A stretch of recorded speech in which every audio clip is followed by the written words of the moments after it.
സഹോദരീ സഹോദരന്മാരെ, നമ്മുടെ രാജ്യത്തെ ജനങ്ങളിലാകെയുള്ള പ്രതിഷേധം സ്വാംശീകരിച്ചാണ് കേരളത്തിലെ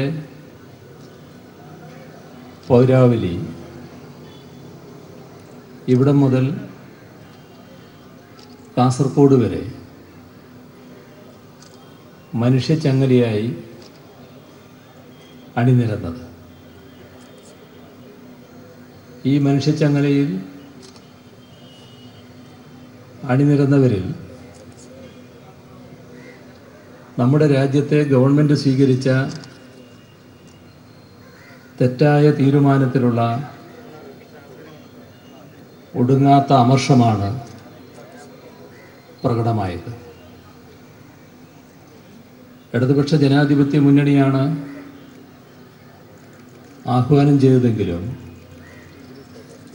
ഇവിടെ പ്രസ്താവിച്ചതുപോലെ നമ്മുടെ നാടിൻ്റെ വിവിധ തുറകളിലുള്ളവർ നേരത്തെ ഇടതുപക്ഷ ജനാധിപത്യ മുന്നണിയുടെ പരിപാടികളിൽ പങ്കെടുക്കാത്തവരടക്കം ഇന്നത്തെ ഈ പരിപാടിയിൽ പങ്കെടുത്തിട്ടുണ്ട്. കാരണം ജീവിതം ദുസ്സഹമാക്കിയ തീരുമാനമായിരുന്നു കേന്ദ്ര ഗവൺമെൻറ്. അതിൻ്റെ ഭാഗമായി ജീവൻ വെടിയേണ്ടി വന്ന ഒട്ടേറെ പേരുണ്ട്. ഇതിൻ്റെ ഫലമായി അനുഭവിക്കേണ്ടി വന്ന പ്രയാസം അത് മുറിച്ചു കടക്കാൻ കഴിയാത്ത മാനസിക നിലയുടെ ഫലമായി ജീവൻ ഒടുക്കിയവരുണ്ട്. ഏതൊരു മനുഷ്യനും ഏതൊരു കുടുംബവും ജീവിച്ചു പോകുമ്പോൾ അവർക്ക് അവരുടേതായ ജീവിത മേഖലയിൽ ഒരു ആസൂത്രണമുണ്ടാകും. സർക്കാരുകൾക്ക് മാത്രമുള്ളതല്ല ആസൂത്രണം. അവർ എങ്ങനെയാണ് കാര്യങ്ങൾ ചെലവിടുക, കാര്യങ്ങൾ നിർവഹിക്കുന്നതിന് തങ്ങളുടെ വരുമാനത്തിൻ്റെ ഭാഗമായി ഏത് തരത്തിൽ പണം ചെലവിടണം, ചില ആവശ്യങ്ങൾ വരുമ്പോൾ ആ ആവശ്യങ്ങൾ നിറവേറ്റുന്നതിന് എങ്ങനെ പണം സമാഹരിക്കും, ഇതെല്ലാമായി ബന്ധപ്പെട്ട്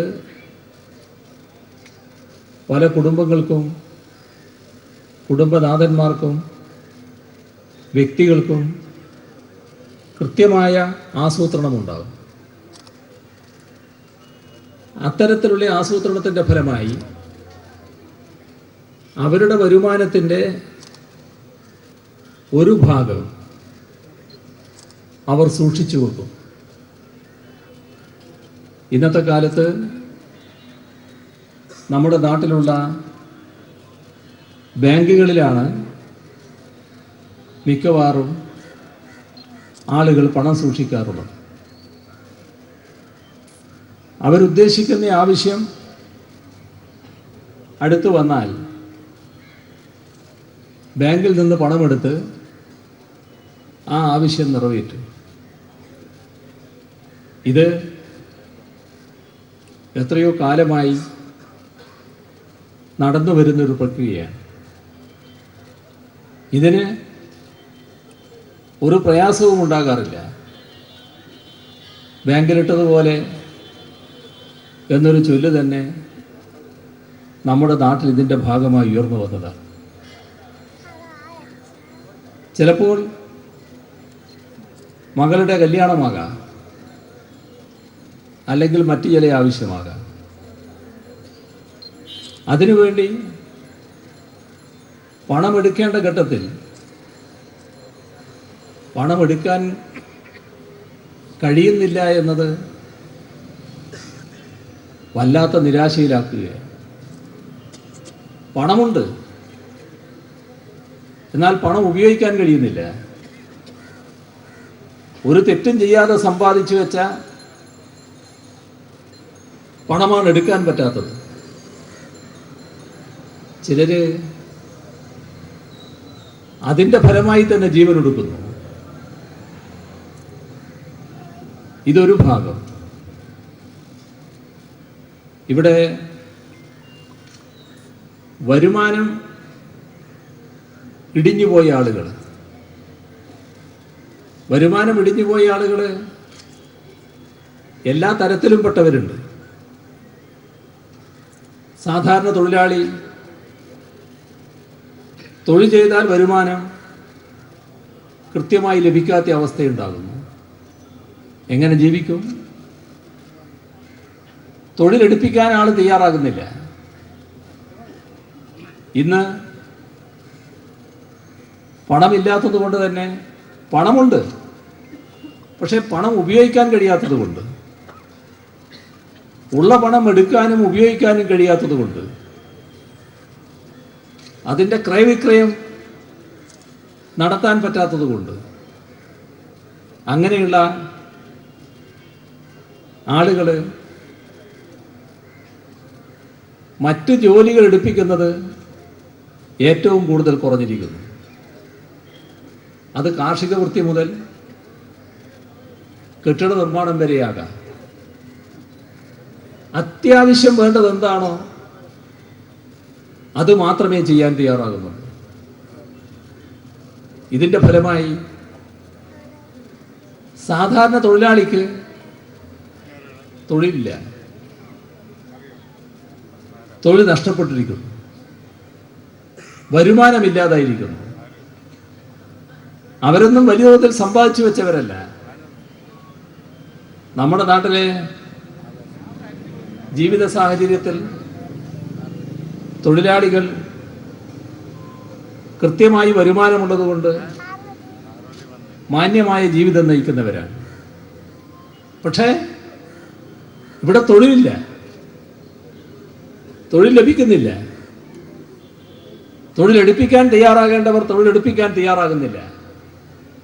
കാരണം അവർക്ക് കൊടുക്കാൻ പണമില്ല.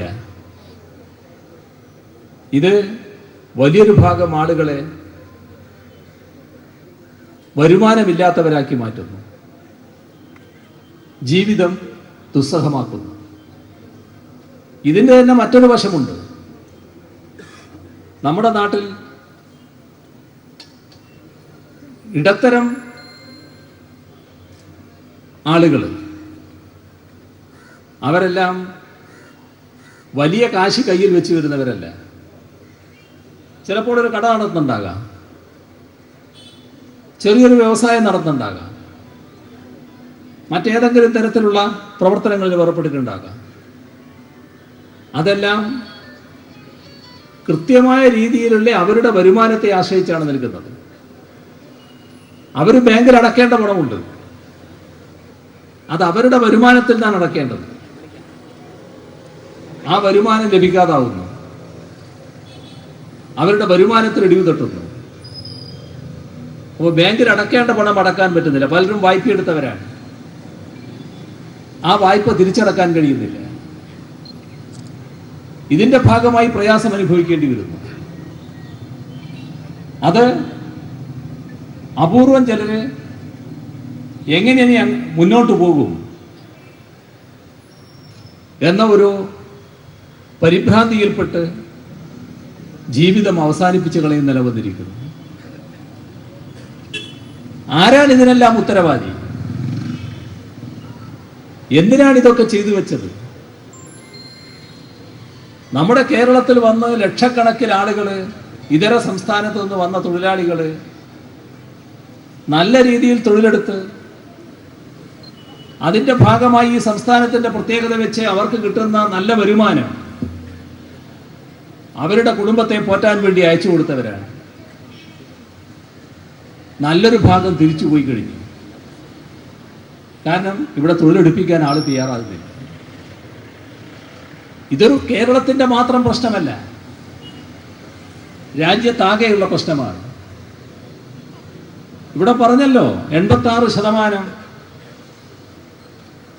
കറൻസി നമ്മുടെ രാജ്യത്ത് 500 രൂപയും 1000 രൂപയുമാണ്. മുമ്പൊരു കാലമെടുത്താൽ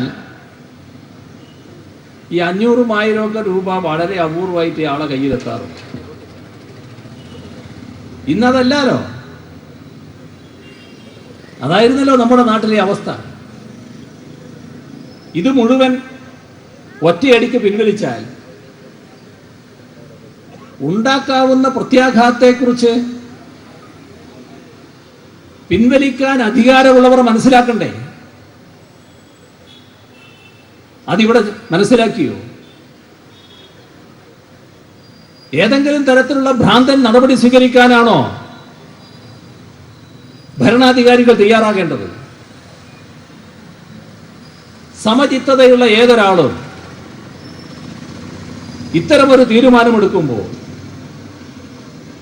സ്വാഭാവികമായി ചിന്തിക്കില്ലേ എന്തായിരിക്കും ഇതിന്റെ പ്രത്യാഘാതം? തീരുമാനമെടുക്കുന്നയാൾക്ക് എല്ലാ കാര്യത്തെക്കുറിച്ചും വിവരം ഉണ്ടാകണമെന്നില്ല. അങ്ങനെ വരുമ്പോൾ ആ രംഗത്തുള്ള വിദഗ്ധരുമായി ചർച്ച ചെയ്യണം. നിങ്ങൾക്കൊരു ജനാധിപത്യ മനസ്സുണ്ടെങ്കിൽ മാത്രമേ അത് സാധിക്കൂ. നിങ്ങളിൽ ജനാധിപത്യ മനസ്സല്ല, അമിതാധികാര മനസ്സാണെങ്കിൽ നിങ്ങൾ തോന്നിയ പോലെ കാര്യങ്ങൾ ചെയ്യും. ആരുമായും ചർച്ച ചെയ്യേണ്ടതില്ല, ആരുമായും ആലോചിക്കേണ്ടതില്ല, ആരുടെയും ഉപദേശം കേൾക്കേണ്ടതില്ല. താൻ തീരുമാനിക്കുന്നു, നടപ്പിലാക്കിക്കോ. ഇതല്ലേ ഇവിടെ സംഭവിച്ചത്? അതിന്റെ ദുരന്തമല്ലേ ആസേതു ഹിമാചലം ജനങ്ങൾ മുഴുവൻ ഏറ്റുവാങ്ങുന്നത്? എന്ത് പാതകം ജനങ്ങൾ ചെയ്തു? എന്തിന് ജനങ്ങളെ ഇങ്ങനെ ക്രൂശിച്ചു?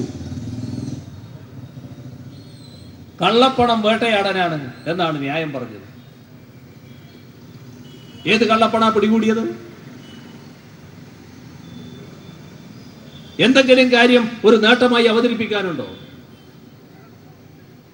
ഈ ആളുകളെ മുഴുവൻ ദ്രോഹിച്ചു എന്നല്ലാതെ, ഒട്ടേറെ പേരുടെ ജീവൻ നഷ്ടപ്പെടുത്തിയെന്നല്ലാതെ ഈ തീരുമാനം കൊണ്ട് എന്ത് നേട്ടമുണ്ടായി?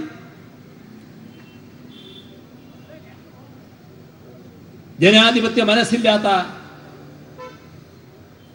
ഭരണാധികാരികൾ എന്ത് സംഭവിക്കുമെന്നതിന്റെ തെളിവാണിത്. തെറ്റ് സംഭവിച്ചാൽ തിരുത്തണ്ടേ? തെറ്റാണെന്ന് ബോധ്യപ്പെട്ടാൽ തിരുത്താനുള്ള നടപടികൾ എടുക്കണ്ടേ? ഈ തീരുമാനമെടുത്തു. 86% കറൻസി 500-ന്റേതും 1000-ന്റേതുമാണെങ്കിൽ അത് പകരം വെക്കാൻ മുഴുവൻ അച്ചടിക്കണ്ടേ? ആ നോട്ടുകൾ പ്രിന്റ് ചെയ്ത് വരണ്ടേ? ഇപ്പൊ കണക്കുകൾ പറയുന്നത് ഇന്ത്യയിലെ എല്ലാ നോട്ടടിശാലകളും, നോട്ടടിക്കുന്ന പ്രസ്സുകൾ 24 മണിക്കൂർ 3 ഷിഫ്റ്റായി പ്രവർത്തിച്ചാൽ 6-7 മാസം കൊണ്ട് മാത്രമേ ഇത് മുഴുവൻ അടിച്ചു കിട്ടൂവെന്നാണ്. തീരുമാനമെടുത്ത ഉടനെ അത് മനസ്സിലാവുമല്ലോ. തീരുമാനമെടുത്തു കഴിഞ്ഞ് ഇങ്ങനൊരു അബദ്ധം പറ്റിയിരിക്കുന്നുവെന്ന് മനസ്സിലാക്കിയാൽ അത് തിരുത്തണ്ടേ? എന്താ ഇവിടെ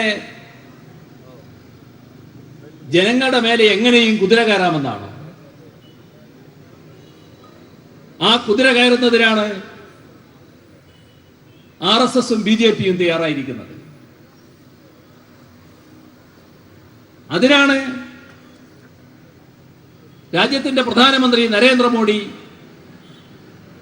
നേതൃത്വം കൊടുത്തിരിക്കുന്നത്. ഒരാൾക്കും ഒരു ഗുണവും ചെയ്യാത്ത, രാജ്യത്ത് ജീവിക്കുന്ന മഹാഭൂരിഭാഗം പേർക്കും വലിയ തോതിൽ ദ്രോഹം ചെയ്ത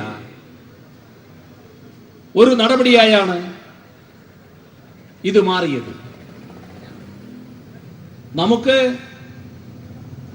സഹകരണ മേഖലയുടെ പ്രശ്നം വേറെ കിടക്കുന്നു. സഹകരണ സ്ഥാപനത്തിന് നേരെ സ്വീകരിച്ച സമീപനം തെറ്റായിപ്പോയി എന്ന് ഉത്തരവാദപ്പെട്ടവർ വാക്കാലെ സമ്മതിക്കാൻ തയ്യാർ, അതിനെ ന്യായീകരിക്കാൻ തയ്യാറാകുന്നില്ല. കേരളത്തിന്റെ സഹകരണ മേഖലയുടെ പ്രത്യേകതയെക്കുറിച്ചും അവരെടുത്തു പറയുന്നു. എന്നാൽ ആ സഹകരണ സ്ഥാപനങ്ങൾക്ക് കേവലം 24,000 രൂപ മാത്രമേ ഒരാഴ്ചയിൽ പിൻവലിക്കാൻ കഴിയൂ എന്ന് വന്നാൽ ആയിരക്കണക്കിൽ അക്കൗണ്ടുകളിലൂടെ ദിവസം പ്രതി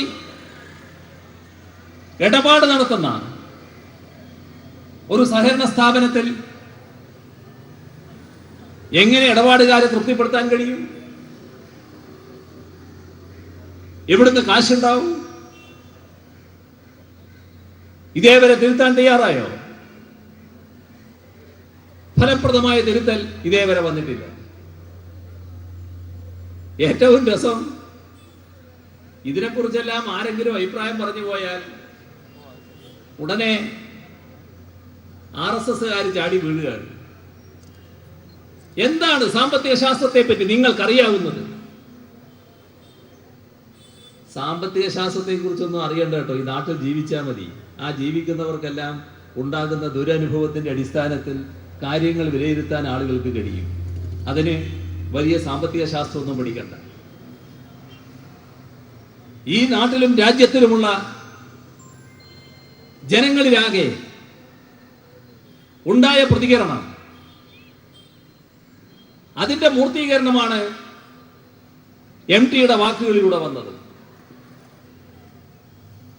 അതിൽ MTയെ പോലെ നമ്മുടെ കേരളമാകെ ആദരിക്കുന്ന ഒരു വ്യക്തിത്വത്തെ അടക്കം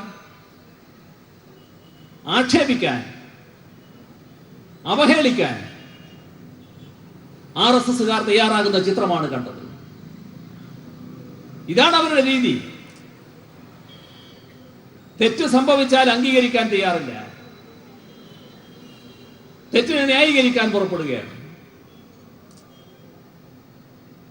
അതിനുവേണ്ടി വിദണ്ഡവാദങ്ങൾ ഉയർത്തുകയാണ്. ഇതിനെതിരെ കേരളം മാതൃകാപരമായ ഒരു സമരരൂപമാണ് ഇന്നിവിടെ സ്വീകരിച്ചത്. ഈ രാജ്ഭവൻ മുതൽ കാസർഗോഡ് വരെ ജനങ്ങളാകെ അണിനിരന്നുകൊണ്ട് മനുഷ്യ ചങ്ങലക്ക് പകരം ഇവിടെ കണ്ടതുപോലെ പലയിടങ്ങളിലും മനുഷ്യ മതിൽ തീർത്തുകൊണ്ടുള്ള ഉജ്ജ്വലമായ പ്രതിഷേധം. ഈ പ്രതിഷേധത്തിൽ പങ്കെടുത്ത, ഈ സമരരൂപത്തിൽ പങ്കെടുത്ത എല്ലാവരെയും ഹാർദമായി അഭിവാദ്യം ചെയ്തുകൊണ്ട് ഈ സമരത്തിന് എത്താൻ കഴിഞ്ഞില്ലെങ്കിലും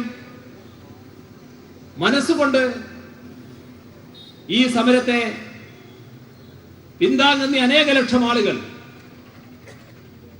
കേരളത്തിലും രാജ്യത്തുമുണ്ട് എന്ന് മനസ്സിലാക്കിക്കൊണ്ട് അവരെയെല്ലാം അഭിവാദ്യം ചെയ്തുകൊണ്ട് ഈ പരിപാടിയുടെ ഉദ്ഘാടനം നിർവഹിച്ചതായി അറിയിച്ചുകൊണ്ട് അവസാനിപ്പിക്കുന്നു. നിങ്ങൾക്ക് എൻ്റെ അഭിവാദനം.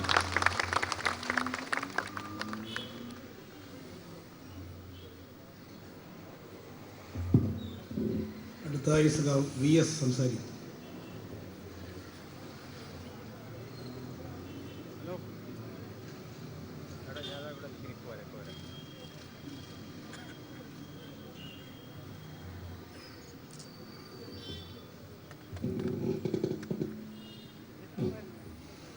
സഖാക്കളെ, സുഹൃത്തുക്കളെ, കേരളത്തിലെ സാധാരണക്കാരായ ജനങ്ങളുടെ ജീവൽ പ്രശ്നം ഉന്നയിച്ചാണ് ഇന്ന് ലക്ഷക്കണക്കിന് LDF പ്രവർത്തകർ സംസ്ഥാനത്തിന്റെ തെക്കേ അറ്റം മുതൽ വടക്കേ അറ്റം വരെ ദേശീയ പാതയിൽ അണിചേർന്ന മനുഷ്യസംഖ്യ സൃഷ്ടിച്ചിരിക്കുന്നത്.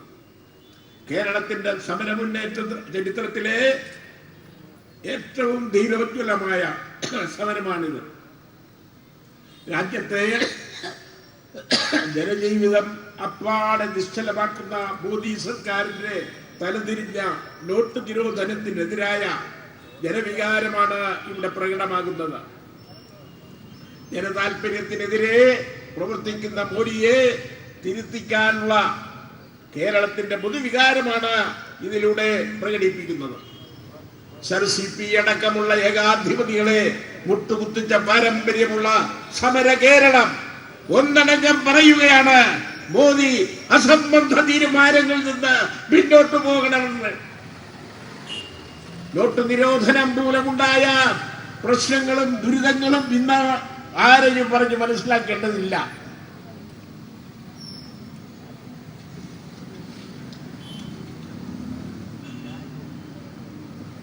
ജനജീവിതം മനസ്സിലാക്കാതെയും അല്പം പോലും ദൂരക്കാഴ്ചയില്ലാതെയും ഭരണാധികാരികൾ പ്രവർത്തിച്ചാൽ ഉണ്ടാകുന്ന ദുരന്തമാണെന്ന് ഇപ്പോൾ രാജ്യം നേരിടുന്നത്.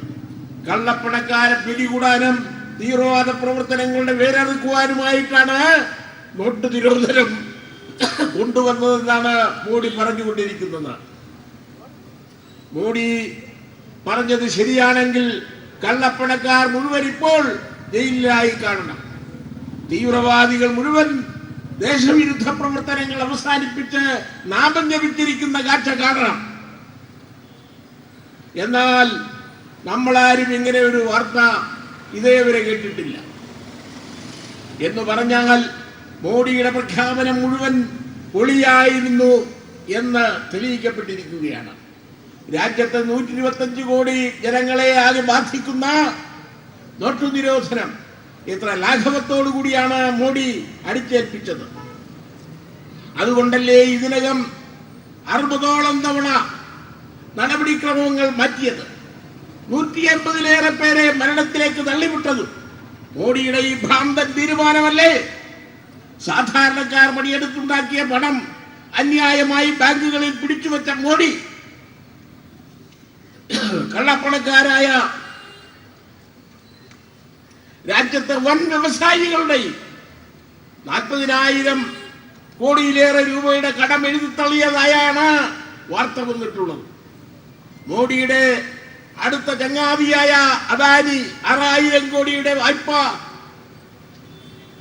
നൽകാനും ഒരു തടസ്സവും ഉണ്ടായില്ല എന്നോർക്കണം. നോട്ട് നിരോധിച്ചപ്പോൾ മോഡി രാജ്യത്തോട് നടത്തിയ ഒരു പ്രഖ്യാപനമുണ്ട്, 50 ദിവസം കൊണ്ടെല്ലാം സാധാരണ നിലയിലാകും. 50 ദിവസം കഴിയുമ്പോൾ നോട്ട് നിരോധനം തെറ്റാണെന്ന് ബോധ്യപ്പെട്ടാൽ തന്നെ പരസ്യമായി തൂക്കിക്കൊന്നോളൂ എന്നാണ് മോഡി പറഞ്ഞത്. ഇന്നലെ 50 ദിവസം പൂർത്തിയായി. മോഡിയുടെ തീരുമാനവും നടപടികളും തെറ്റാണെന്ന് തെളിയിക്കുകയും ചെയ്തു. അപ്പോൾ മോഡി പ്രഖ്യാപിച്ചതനുസരിച്ചാണെങ്കിൽ ജനങ്ങൾ എന്താണ് ചെയ്യേണ്ടത്? പക്ഷേ ജനദ്രോഹ നടപടിയുടെ പേരിൽ ഒരു പ്രധാനമന്ത്രിയെയും എന്നല്ല ഒരാളെ പോലും തൂക്കിക്കൊല്ലാൻ വകുപ്പില്ലല്ലോ. ഇത്തരം വിടുവായത്തമാണ് ഏത് കാര്യത്തിലും മോഡി പറഞ്ഞുകൊണ്ടിരിക്കുന്നത്. ഇപ്പോൾ മനസ്സിലായില്ലേ? മോഡി വെറുതെ കയ്യും കലാശവും കാട്ടി ഭായിയോ ബഹുരോ എന്ന് തൊണ്ടകീറി അലറിക്കൊണ്ട് വല്ല കാര്യവുമുണ്ടോ? ജനങ്ങളെ മുഴുവൻ ശത്രുക്കളാക്കിയിട്ട് ഭായിയോ ബഹുരോ എന്നൊക്കെ പറഞ്ഞിട്ട് എന്ത് കാര്യം? ഇങ്ങനെ ഒളിവാക്കുകൾ മാത്രം പറഞ്ഞ് കാലയാവരം കഴിക്കുന്ന മോഡിയെ തൂക്കിക്കൊല്ലുകയല്ല, ജനങ്ങൾ ഈ നാട്ടിൽ തന്നെ നിഷ്കാസനം ചെയ്യും. 2 കൊല്ലം കൂടി കഴിയുമ്പോൾ അതിനുള്ള അവസരം വരും. 2019 ഏപ്രിലിൽ ഇപ്പോൾ മോഡി രാജ്യത്തെ സമ്പദ്ഘടനയെ കാഷ്ലെസ് ആക്കാനാണ് പുറപ്പെട്ടിരിക്കുന്നത്. സത്യത്തിൽ മോഡി സമ്പദ്ഘടനയല്ല, ജനങ്ങളെയാണ് കാഷ്ലെസ് ആക്കിയിരിക്കുന്നത്. Completely cashless. അടുത്ത ഏപ്രിൽ 14 മോദി ഒരു ബമ്പർ സമ്മാനം പ്രഖ്യാപിച്ചതായി കേട്ടു. 2 വർഷം കൂടി കഴിയുമ്പോൾ മറ്റൊരു ഏപ്രിൽ വരും. അന്ന് ഒരു തെരഞ്ഞെടുപ്പും ഉണ്ടാകും. അന്ന് ക്യൂവിൽ നിൽക്കുന്ന ജനങ്ങൾ ഇതിനൊക്കെ പകരമായി മോഡിക്കൊരു സൂപ്പർ ബമ്പർ സമ്മാനം തന്നു. ഈ സമ്മാനവും വാങ്ങി മോഡിക്ക് പോയി വീട്ടിലിരുന്ന് ചൊറി കുത്തുകയോ തൂങ്ങി മരിക്കുകയോ രാജ്യം വിടുകയോ ഒക്കെ ചെയ്യാം. അന്ന് മോഡിയും BJPയും എടുക്കാച്ചരക്കായി മാറും. നിരോധിച്ച നോട്ടിന്റെ ഗതിയായിരിക്കും മോഡിക്കും BJPക്കും ഉണ്ടാവാൻ പോകുന്നതെന്ന കാര്യം മറക്കരുത്.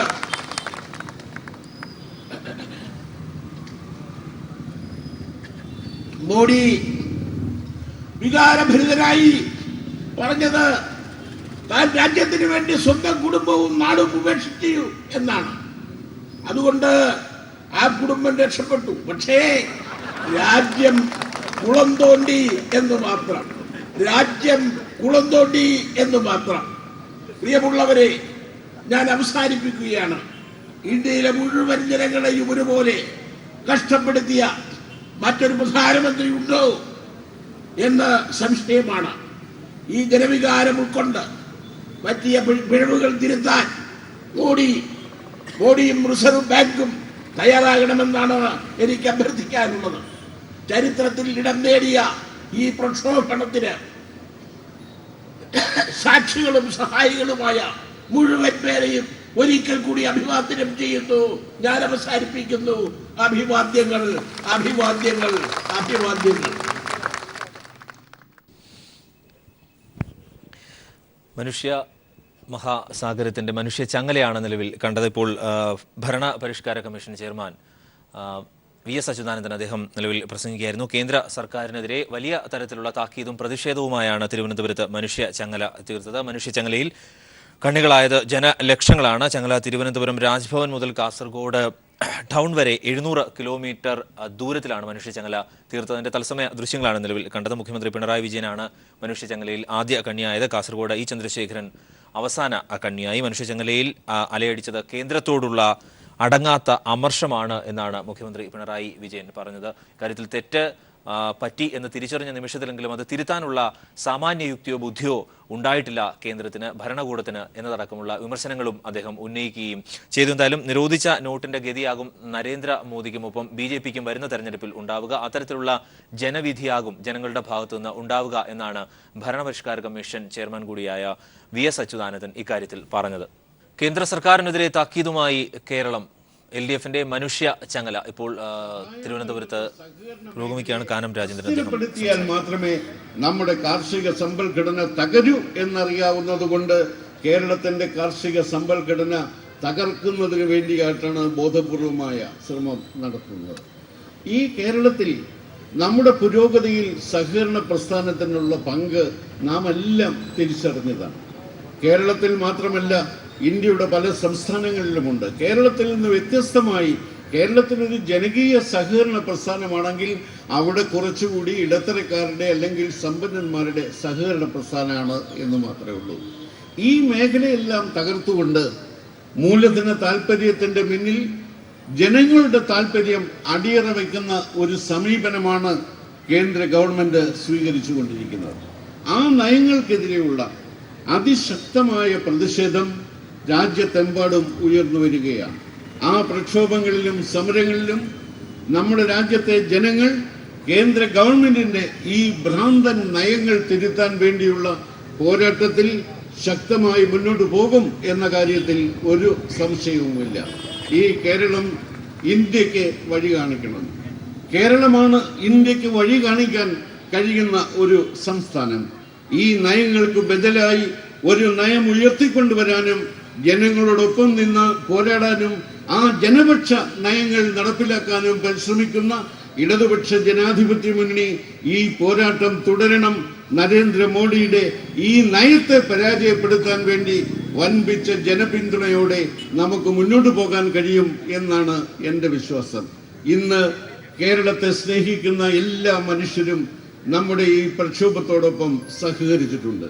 കേരളത്തെ സ്നേഹിക്കുന്നവരാര്, സ്നേഹിക്കാത്തവരാര് എന്ന് തിരിച്ചറിയാൻ ഈ മനുഷ്യ ചങ്ങല ഉപകരിക്കും എന്നുള്ള അഭിപ്രായം കൂടി രേഖപ്പെടുത്തിക്കൊണ്ട് ഈ പോരാട്ടത്തിൽ സഹകരിച്ച മുഴുവൻ പ്രവർത്തകന്മാർക്കും നാട്ടുകാർക്കും അഭിവാദ്യങ്ങൾ അർപ്പിച്ചുകൊണ്ട് എൻ്റെ വാക്കുകൾ അവസാനിപ്പിക്കട്ടെ.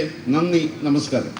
കേന്ദ്ര സർക്കാരിന് താക്കീതുമായി കേരളത്തിൽ മനുഷ്യചങ്ങലയിൽ അണിചേർന്നത് മുഖ്യമന്ത്രി മുതൽ നിരവധി പ്രമുഖരാണ്. ഇപ്പോൾ ജനതാദൾ ദേശീയ നേതാവ് നീല ലോഹിതദാസൻ അദ്ദേഹം സംസാരിക്കുന്നു. ഗവൺമെന്റ് ചെലവഴിക്കേണ്ടി വന്നുള്ളതിനെ സംബന്ധിച്ചിടത്തോളം കണക്ക് പറയാൻ നരേന്ദ്രമോദിയും BJPയും തയ്യാറേണ്ടതുണ്ട്.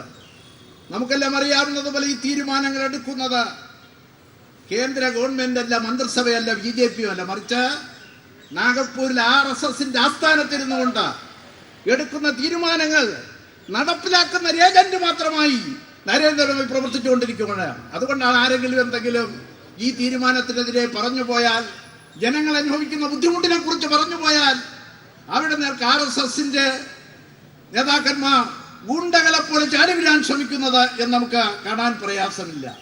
ഈ നോട്ട് പിൻവലിക്കൽ എന്ന് പറയുന്നത് ആദ്യത്തെ നടപടിയല്ല.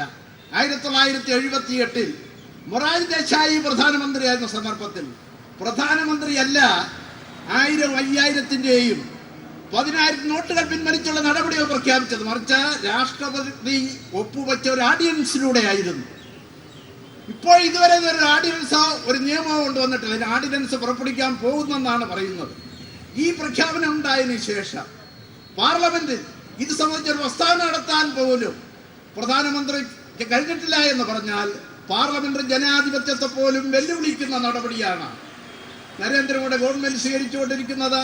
ജനാധിപത്യം എന്ന് പറയുന്ന അവരുടെ അജണ്ടയിലില്ല. ഇറ്റലിയിലും അതുപോലെ ജർമ്മനിയിലും ഫാസിസത്തിന്റെ അരങ്ങേറ്റം ഉണ്ടായ കഴിഞ്ഞ നൂറ്റാണ്ടിന്റെ ആദ്യ ദശകങ്ങളിൽ അതുകണ്ട് ആവേശം കൊണ്ട് RSS, അതുകണ്ട് ആവേശം കൊണ്ട് സംഘപരിവാർ, ഈ രാജ്യത്തെ സ്വാതന്ത്ര്യ സമരവുമായി യാതൊരു ബന്ധമില്ലായിരുന്ന സംഘപരിവാർ ഈ രാജ്യത്തിനെതിരായി രാജ്യദ്രോഹ നടപടികളുടെ ഭാഗമായി ഇവിടെ പരാമർശിക്കപ്പെട്ടതുപോലെ കാർപ്പറേറ്റ് കുത്തകളുടെയും അവരുടെ ലോകം മുതലാളിത്ത ശക്തികളുടെയും സാമ്രാജ്യത്വ ശക്തികളുടെയും താല്പര്യമനുസരിച്ച് ഈ രാജ്യത്തെ കുട്ടിച്ചോറാക്കാൻ ശ്രമിച്ചുകൊണ്ടിരിക്കുകയാണ്. അതിനെതിരായി ഇന്ന് സംഘടിപ്പിക്കപ്പെട്ട മനുഷ്യച്ചങ്ങലയിൽ അണിനിരന്ന എല്ലാവരെയും അഭിവാദ്യം ചെയ്തുകൊണ്ട് ഞാൻ ചുരുക്കുന്നു. ജയ് ഭാരത്.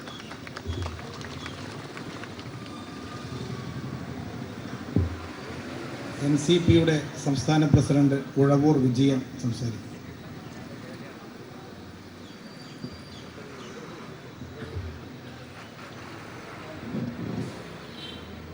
പ്രിയങ്കരനായ യോഗ അധ്യക്ഷൻ പ്രിയപ്പെട്ട ശ്രീ കോടിയേരി ബാലകൃഷ്ണൻ അവരുടെ അഴിമതിക്കും വർഗീയതയ്ക്കുമെതിരെ ധീരമായി പോരാടുന്ന കേരള രാഷ്ട്രീയത്തിൻ്റെ വീര അഭിമന്യു എന്ന് വിശേഷിപ്പിക്കാൻ കഴിയുന്ന സഖാവ് പിണറായി വിജയൻ അവരുടെ ഇടതുപക്ഷ ജനാധിപത്യ മുന്നണിയുടെ സീനിയർ നേതാവും മുൻ മുഖ്യമന്ത്രിയുമായ സഖാവ് VS, CPIയുടെ പ്രിയപ്പെട്ട സംസ്ഥാന സെക്രട്ടറി നമ്മുടെ സുഹൃത്ത് ശ്രീ അഹാവ് കാനൻ രാജേന്ദ്രൻ, അതുപോലെ ജനതാദൾ നേതാവ് നീല ലോഹിതദാസ് നാടാർ, മന്ത്രിമാർ, ഘടകകക്ഷിയുടെ മറ്റ് നേതാക്കന്മാർ, സഹോദരന്മാരെ, സഖാക്കളെ, സുഹൃത്തുക്കളെ, ഈ അവസരത്തിലെ ഒരു പ്രസംഗം അത്ര പറ്റിയതല്ല എന്നെനിക്കറിയാം. മനുഷ്യ ചങ്ങല ഒരു മനുഷ്യ മഹാസമുദ്രമായി ഇന്ന് ഇവിടെ രൂപാന്തരപ്പെട്ട് കഴിഞ്ഞിരിക്കുകയാണ്. ഈ മോഡി കാരണം ഇന്ന് മനുഷ്യനെ ജീവിക്കാൻ പറ്റാത്ത സാഹചര്യം ഇവിടെ ഉണ്ടായിരിക്കുകയാണ്. നമ്മൾ ഈ മനുഷ്യ ചങ്ങല നടത്തുമ്പോൾ കുമ്മനം രാജശേഖരൻ സെക്രട്ടേറിയറ്റ് പടിക്കൽ ഇതാ കിടക്കുകയാണ്. അദ്ദേഹം പറയുന്നത് ഇവിടെയാണ് ദളിത് പീഡനം നടക്കുന്നത്, അതുകൊണ്ട് ഞാൻ ഉപവസിക്കാൻ നന്നായി. ഏതായാലും ഈ നാട്ടിലെ ജനങ്ങൾ പട്ടിണി കിടക്കുമ്പോൾ ഒരു പശ്ചാത്താപം എന്നുള്ള നിലയിൽ അങ്ങനെ ഒന്ന് കിടന്നു എന്നുള്ളത് വളരെ സന്തോഷകരമായ കാര്യമാണ്. ആ കിടപ്പ് അവിടെ കിടന്നോട്ടെ, യാതൊരു കുഴപ്പമുള്ള കാര്യമല്ല. അതുപോലെ തന്നെ മറ്റുള്ള എല്ലാവരോടും, കോൺഗ്രസ്സുകാരോടും ഞങ്ങൾ ഈ സമരത്തിൽ പങ്കെടുക്കണമെന്ന് പറഞ്ഞു. പക്ഷെ അവർ പറഞ്ഞു ഒരാഴ്ച ഞങ്ങൾക്ക് ഈ ചീമൊട്ടയേറ് മത്സരം നടന്നുകൊണ്ടിരിക്കുകയാണ്, അതുകൊണ്ട് ഞങ്ങൾക്ക് അത് കഴിഞ്ഞ് റെഡി ആയിക്കോട്ടെ. ഇപ്പോൾ നമുക്ക് അതിലൊന്നും ഒരു തർക്കവുമില്ല. അവരത് കഴിഞ്ഞ് വന്നാലും ഈ ചങ്ങലയിൽ കണ്ണിയാകേണ്ടി വന്നാൽ ചങ്ങല ഇടയ്ക്ക് വെച്ച് പൊട്ടിച്ചുകൊണ്ട് പോകാതിരുന്നാൽ മതി, മര്യാദയ്ക്ക് ഒന്നിച്ചു പോകാൻ ഞങ്ങൾ തയ്യാറാണ്. അത് നേരത്തെ തന്നെ പറഞ്ഞിട്ടുള്ള കാര്യവുമാണ്. ഇവിടെ ഉദ്ഘാടന പ്രസംഗത്തിൽ നമ്മുടെ പ്രിയപ്പെട്ട മുഖ്യമന്ത്രി ചൂണ്ടിക്കാണിച്ചതുപോലെ കല്യാണം പോലും മുടങ്ങുന്ന ഒരവസ്ഥ. പക്ഷേ നരേന്ദ്രമോദിക്ക് അതൊരു പ്രശ്നമാണോ? കല്യാണം കഴിക്കാത്തവരോട് കല്യാണം മുടങ്ങിയ കാര്യം പറഞ്ഞിട്ട് വല്ല കാര്യമുണ്ടോ? ഒരു കാര്യമില്ല. കല്യാണം എന്താണെന്ന് പോലും അദ്ദേഹത്തിന് അറിഞ്ഞുകൂടാ. കെട്ടിയെന്നും കെട്ടിയില്ലെന്നും തൊട്ടില്ല എന്നുള്ള ഒരു നിലപാടിലാണ് അദ്ദേഹം ബാല്യകാലം മുതലേ കല്യാണവുമായി ബന്ധപ്പെട്ട് മുമ്പോട്ട് പോയി. അത് അദ്ദേഹത്തിൻ്റെ വ്യക്തിപരമായ കാര്യം. പിന്നെ നമുക്കിട്ട് ഇത്രയും മേലെ വെച്ചപ്പോൾ അതൊന്നും സൂചിപ്പിക്കാതിരുന്നാൽ മോശമാണ് എന്നുള്ളത് കൊണ്ട് ഞാൻ ചൂണ്ടിക്കാണിച്ചു എന്ന് മാത്രം. ഈ കല്യാണം കഴിക്കാത്തവരെല്ലാം പ്രശ്നക്കാരാണ്. കുമ്മനാണേലും കല്യാണം കഴിച്ചിട്ടില്ല, രാഹുൽ ഗാന്ധിയും കല്യാണം കഴിച്ചിട്ടില്ല. അങ്ങനെ കല്യാണം കഴിക്കാത്തവരെല്ലാം കൂടി കല്യാണം കഴിക്കാൻ പോകുന്നവരെ തടസ്സപ്പെടുത്താൻ വേണ്ടിയുള്ള ശ്രമം ഇന്ന് ഈ രാജ്യത്ത് നടന്നുകൊണ്ടിരിക്കുമ്പോൾ ഇവിടെ ഈ നാട്ടിലെ ജനങ്ങൾ ഒറ്റക്കെട്ടായി അതിൽ പ്രതികരിക്കുന്നതിന് വേണ്ടി മുൻപോട്ട് കടന്നു വരാതിരിക്കാൻ യാതൊരു നിവൃത്തിയുമില്ല. അതുകൊണ്ട് മോഡിയുടെ ആദ്യത്തെ ഈ വരവൊക്കെ കണ്ടപ്പോൾ നമ്മൾ ആകെ ഒന്ന് പേടിച്ചു പോയി. ഞാൻ പേടിച്ചു പോയായിരുന്നു. വീരപാണ്ഡ്യ കട്ടബൊമ്മനിൽ ശിവാജി ഗണേശൻ വരുന്നത് പോലെയാണ് അദ്ദേഹം ആദ്യം ആ കോട്ടും സൂട്ടും ഒക്കെ ഇട്ട് കടന്നു വന്ന. മൻമോഹൻ സിംഗിനെ പോലെയൊന്നുമല്ല, കണ്ടാലും അതൊരു ഗമയാണ്. ഇവിടെ സഖാവ് VS ചൂണ്ടിക്കാണിച്ചതുപോലെ ഭായി ഓർ ബഹനം ദേശവാസിയോ എന്ന് പറഞ്ഞ് അങ്ങോട്ട് കടന്ന് ബഹളമാകുമ്പോൾ ഇപ്പം നാട്ടുകാരെ കാണുമ്പോൾ ദാരിദ്ര്യവാസിയോ എന്ന് പറയുന്ന ഒരു നിലയിലേക്ക് ഇന്ത്യയുടെ പ്രധാനമന്ത്രി മാറേണ്ടതായി വന്നിട്ടത് കണ്ടില്ല എന്ന് നടിക്കാൻ നമുക്ക് കഴിയില്ല. കേരളത്തിലെ ജനങ്ങൾ, ഇന്ത്യയിലെ ജനങ്ങളോട് ചേർന്ന് കഴിഞ്ഞിരിക്കുന്നു. ഇനി പിറകോട്ട് പോകാൻ ഇടയില്ല, ഇനി മുന്നോട്ട് പോവുക എന്നുള്ളത് മാത്രമേ ഉള്ളൂ. അതുകൊണ്ട് യുദ്ധമെങ്കിൽ യുദ്ധം എന്ന് പറഞ്ഞാൽ തോക്കെടുത്തുള്ള ആ യുദ്ധമല്ല, നാടിനു വേണ്ടിയുള്ള യുദ്ധത്തിൽ ഇടതുപക്ഷ ജനാധിപത്യ മുന്നണി ഇവിടെ രംഗത്തിറങ്ങി കഴിഞ്ഞിരിക്കുകയാണ്. വിജയം കണ്ടേ നമ്മൾ പിറകോട്ട് പോവുകയുള്ളൂ, യാതൊരു സംശയവുമില്ല. സഹകരണ മേഖലയിലെ പ്രശ്നങ്ങൾ ഇവിടെ പറഞ്ഞു. ആ സഹകരണ പ്രസ്ഥാനത്തെ രക്ഷിക്കാൻ സംസ്ഥാന ഗവൺമെന്റ് തന്നെ, നമ്മുടെ സഹകരണ മന്ത്രി കടകംപള്ളി ഇവിടെ ഇരിപ്പുണ്ട്. ഞങ്ങൾ എറണാകുളത്ത് ചേർന്ന മഹാസമ്മേളനം മുഖ്യമന്ത്രി അന്ന് ഉദ്ഘാടനം ചെയ്യുകയുണ്ടായി. എത്രയോ ആളുകളാണ് അവിടെ ഓടിക്കൂടിയത്. രാഷ്ട്രീയം നോക്കിയല്ല, നമ്മുടെ സഹകരണ പ്രസ്ഥാനത്തെ രക്ഷിക്കുന്നതിന് വേണ്ടിയാണ്.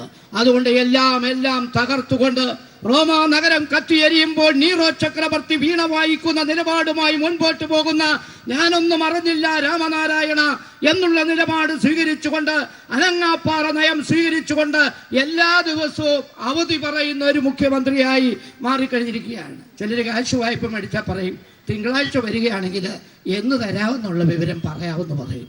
എന്ന് പറയുന്ന അവസ്ഥയിലാണ് ഈ ബാങ്കിന്റെ വാതിൽക്ക് പോയി നിന്നാൽ എന്നാണ് ടോക്കൺ തരുന്നത് എന്നുള്ള കാര്യം ഞങ്ങൾ അടുത്ത തിങ്കളാഴ്ച പറയാൻ വന്നാൽ മതി എന്ന് 90 വയസ്സുള്ള പെൻഷൻകാരനോട് പറയേണ്ടതായ ഒരു സ്ഥിതിയിലേക്ക് ഈ നാടിനെ കൊണ്ടുവന്നെത്തിച്ച നരേന്ദ്രമോദിയെ വിടാൻ കഴിയുമോ? BJP-ക്കാരെ വിടാൻ കഴിയുമോ? RSS-കാരെ വിടാൻ കഴിയുമോ? കഴിയില്ല, വിടില്ല. നമ്മൾ ആരെയും വിടില്ല. ജനങ്ങളെ ദ്രോഹിക്കുന്ന ജനദ്രോഹികൾക്കെതിരെയുള്ള യുദ്ധം അത് എണ്ണം നോക്കിയുണ്ടോ, ബലം നോക്കിയുണ്ടോ, പാർലമെന്റ് അംഗങ്ങളുടെ ശക്തി നോക്കിക്കൊണ്ടുമല്ല, പെറ്റ നാടിന്റെ മാനം കാക്കാൻ, പെറ്റ നാടിന്റെ നിലനിൽപ്പിന് വേണ്ടിയുള്ള പോരാട്ടമാണ്. ഒന്നാം സ്വാതന്ത്ര്യ സമരത്തിൽ ഈ നാടിനു വേണ്ടി നമ്മുടെ പൂർവികന്മാർ ചിറിപ്പായുന്ന വെടിയുണ്ടകളെ പുല്ലാക്കി മാറ്റിക്കൊണ്ട് സമരം നടത്തിയെങ്കിൽ ആ സമരം വീണ്ടും ഇവിടെ നടത്താൻ ഇടതുപക്ഷ പ്രസ്ഥാനങ്ങൾ തയ്യാറായി വന്നിരിക്കുന്നു.